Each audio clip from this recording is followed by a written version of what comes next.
Hi everyone. Okay, so today we are at Shangri-La Hotel, Singapore. So right now this is Caleb. Okay, Mr. Gun. Okay, so yes.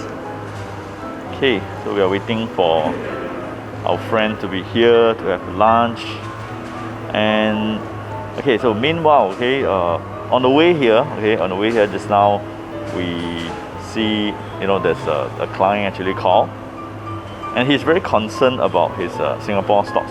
Okay, so he's holding this one Singapore stocks that is a very, what we call it? It's a blue chip company. Okay, start with an S. But the blue chip company, right, start with an S, right? Okay, the price has been going down and down and down over the past 1 year. Okay, so from $3 it dropped to $1. So he said, at this rate of falling, there's like no sign of bottom, no sign of support. So how can he handle? Can he buy more or not? Okay, so can he buy more? That's the question. Can he buy more? So we are saying, if you're buying the share that's falling, right? There's actually, we don't know when will it stop falling. So although it's a blue chip company, but there is a risk that this company might have a rights issue, right? Okay, so if you keep on falling, at the end of the day, if there's a rights issue, you still have to come out with additional money to buy up the rights. So that's the thing. We are worried that it continue to drop. Okay, so let me just pass this to Mr. Gan. Okay. Hi everyone, my name is Caleb Gan. Alright, so like what my colleague mentioned, so I got the call this morning. Okay, my client asking me about this Singtel. He bought a lot already. A lot means that more than worth more than $100,000 of the stocks.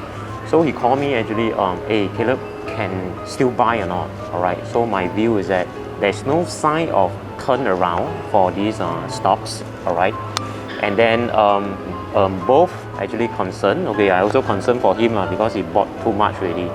So at the end of the day, I did ask him, beside this telco sector, is there any other sector that he is considering? So basically, he has no idea because he's a businessman, all right, traditional type of the businessman. So he's only looking at these Singapore stocks, blue chips, all right, like for example, Keppel Corp, okay, bank stocks, property stocks, oil and gas stocks. So at the end of the day, I realized one thing is that now, if you compare current situation and 10 years ago, now what is the trend 10 years ago? Namely, okay, like what I mentioned just now, the stocks and the sector, oil and gas sector, all right, bank stock, or shipment, okay, or shipping sector, all right, and then what else? Property sector. So now, if you look at this trend, right, that was a 10 years ago trend, okay? But however, you have to understand what is the current trend right now. Current trend is a technology trend, okay? Technology trend, and also cloud, okay? Cloud system trend or cloud storage trend. So if you look at Singapore context, okay, Singapore context, we have, for example, Keppel DC. Okay, Keppel DC actually is a REITs, okay? So their main focus is actually, they will just acquire data center, to house the cloud server. So these are the current trend that I believe you should, look at it as well.